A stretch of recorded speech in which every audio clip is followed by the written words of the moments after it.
CLP సమావేశంలో CM Revanth Reddy ఆగ్రహం వ్యక్తం చేశారు. పార్టీ గీత దాటితే ఊరుకునేది లేదని ఎమ్మెల్యేలకు హెచ్చరించారు. మరింత సమాచారం మా ప్రతినిధి తిరుపాల్ ప్రత్యక్ష ప్రసారం ద్వారా అందిస్తారు.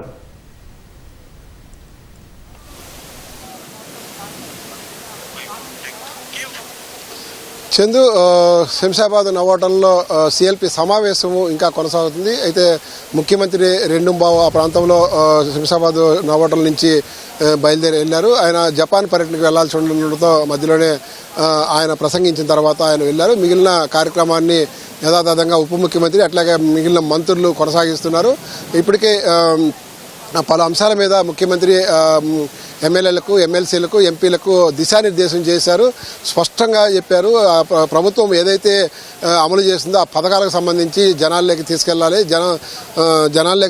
చెప్పి స్పష్టం చేశారు.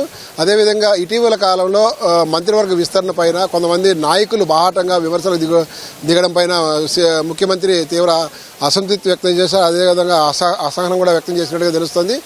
మంత్రివర్గ విస్తరణ అనేది ఇక్కడ రాష్ట్ర స్థాయిలో, రాష్ట్ర పరిధిలో ఉండదు. అది ఏఐసిసి తీసుకునే నిర్ణయం కాబట్టి ఏదైనా మాట్లాడేటప్పుడు జాగ్రత్తగా మాట్లాడాలా. పార్టీ గీత దాటితే ఎవరైనా ఎంతటి వాళ్ళైనా కానీ వాళ్ళ మీద వేటు తప్పదని చెప్పి కూడా హెచ్చరించినట్టుగా తెలుస్తుంది. ఈ విషయం పైన అనవసరంగా మాట్లాడి వివాదాస్పదం కావద్దని చెప్పి కూడా హెచ్చరికలు చేసినట్టుగా తెలుస్తుంది. నిన్న మంచిర్యాలలో ప్రేమసాగర్ రావు కానీ, లేకపోతే మొన్న మునుగోడులో చౌటప్పల్లో రాజగోపాల్ రెడ్డి కానీ వీళ్ళిద్దరు చేసిన వ్యాఖ్యలు కొంత పార్టీలో తీవ్ర కలకలం రేపినాయని చెప్పవచ్చును.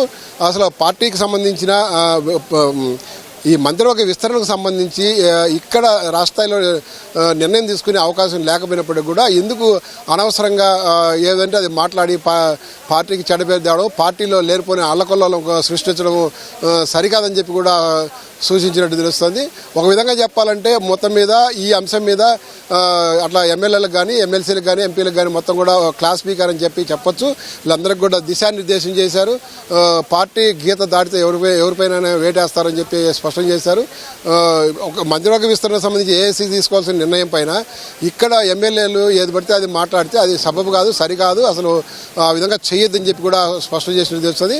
మరొక వైపు పథకాలకు సంబంధించి ప్రధానంగా ఇంద్రమ్మ ఇల్లు ఇప్పటికీ దేశవ్యాప్తంగా అమలు జరుగుతున్న అన్ని రాష్ట్రాలను పోల్చితే కూడా తెలంగాణ రాష్ట్రము ప్రథమ స్థానంలో ఉండదు. కాబట్టి ఈ అంశాన్ని మొత్తం క్షేత్రస్థాయిలోకి తీసుకెళ్లి అర్హులకు, ఎవరైతే ఇంద్రమ్మ ఇళ్లకు సంబంధించి అర్హులు ఉంటారో వాళ్ళని ఎంపిక చేసే విధానంలో ఎక్కడా కూడా అవకతవకలు జరగకుండా పార్టీలకు అతీతంగా ఎంపిక చేయాలని చెప్పి కూడా స్పష్టం చేసినట్టు తెలుస్తుంది. ఎంపిక చేసే విషయంలో ఎక్కడైనా అనర్హులకు కూడా ఎవరైనా కానీ ఎంపిక చేసినట్లయితే కూడా దాని మీద కఠిన చర్యలు ఉంటాయి. 1-2 సార్లు మొత్తం తనిఖీ చేసుకున్న తర్వాతే, వెరిఫై చేసుకున్న తర్వాతనే అర్హులను ప్రకటించాలని చెప్పేసి ఇప్పటికే స్పష్టంగా ప్రభుత్వం కూడా అధికారులకు స్పష్టం చేసింది. అయితే 3 రకాలుగా అంటే మండల స్థాయి కానీ, నియోజకవర్గ స్థాయి, జిల్లా స్థాయి 3 చోట్ల కూడా వీటినంటే కూడా వచ్చిన దరఖాస్తులు పూర్తిగా వెరిఫై చేసిన తర్వాతనే నిర్ణయం తీసుకోవాల్సింది. అందులో ఇంద్రమ్మ కమిటీలు, లోకల్గా ఉండే నాయకులు కూడా భాగస్వామ్యం చేయాలని చెప్పేసి కూడా చెప్పినట్టు తెలుస్తుంది. మరొకవైపు సన్నబియ్యం పథకం దేశవ్యాప్తంగా ఎక్కడ ఏ రాష్ట్రంలో లేదు. మన తెలంగాణ రాష్ట్రంలో ఈ కాంగ్రెస్ ప్రభుత్వం అమలు చేస్తుంది. కాబట్టి దీనికి సంబంధించి కూడా ఏదైతే ప్రభుత్వం ప్రతిష్టాత్మకం చేపట్టిన ఈ అంశాన్ని గడప గడపకు తీసుకువెళ్ళడానికి ప్రతి ఎమ్మెల్యే, ప్రతి ఎంపీ, ఎమ్మెల్సీ కూడా తన వంతు కృషి చేయాలి. పార్టీ శ్రేణులన్నీ సమాయత్తం చేయాలి, క్షేత్రస్థాయికి తీసుకెళ్లాలని చెప్పేసి కూడా స్పష్టం చేసినట్టున్నది. అదేవిధంగా ఇంద్రమ్మ ఇల్లు కావచ్చు, ఎస్సీ వర్గీకరణకు సంబంధించి కూడా దిశానిర్దేశం చేసినట్టుగా ఉన్నది. ఇప్పుడు ఈ అంశాలకు సంబంధించి ప్రత్యేకంగా గృహ నిర్మాణం సంబంధించి కానీ, భూభారతికి సంబంధించి కానీ పొంగులేటి శ్రీనివాసరెడ్డి, అదేవిధంగా ఎస్సీ వర్గీకరణకు సంబంధించి ఉత్తమ్ కుమార్ రెడ్డి మాట్లాడుతున్నట్టుగా తెలుస్తుంది. కాసేపట్లో ఈ సమావేశం ముగిసే అవకాశం ఉన్నది.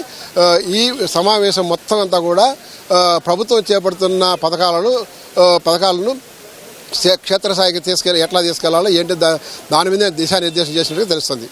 Over to studio.